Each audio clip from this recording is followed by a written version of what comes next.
रियासत तेलंगाना में बेरोजगार नौजवानों में पाई जाने वाली बेचैनी पर मुमकिन तौर पर काबू पाने के लिए कांग्रेस हुकूमत ने 7 और 8 को मुनक़द शुदनी TGS-PSC ग्रुप 2 इम्तिहान को मुलतवी करने का फैसला किया है। बावसूख ज़राए के मुताबिक ग्रुप 2 के इम्तिहानात अब दिसंबर में मुनक़द होंगे। हुकूमत ने ग्रुप 2 इम्तिहानात के इल्तिवा के लिए जुमेरात को बेरोजगार नौजवानों से बातचीत की। ताहम ये बात वाज़ेह नहीं हुई कि आया हुकूमत ग्रुप 2 जायदादों की तादाद में इजाफे के मुतालबे को मानने के लिए तैयार हुई है या नहीं। इम्तिहान का इल्तिवा और ग्रुप 2 की जायदादों में इजाफा बेरोजगार नौजवानों का अहम मुतालबा है।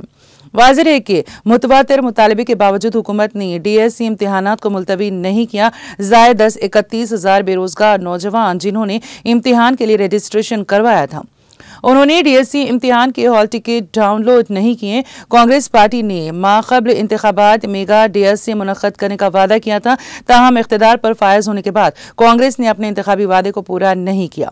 डिप्टी चीफ मिनिस्टर मल्लू भट्टी विक्रमार्का ने कहा है कि रियासती हुकूमत उम्मीदवारों की दरख्वास्तों के मुताबिक माह दिसंबर में ग्रुप 2 इम्तिहान के इनेकाद के इम्कानात का जायजा लेगी।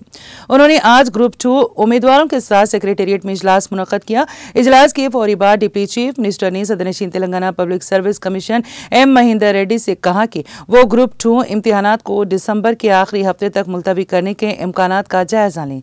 मल्लू भट्टी विक्रमार्का ने कहा है कि तकर्रुरात से मुतालिक इम्तिहानात में किसी किस्म का टकराव ना हो, इस सिलसिले में तमाम इक़दामात रूबाए अमल लाए जाएंगे।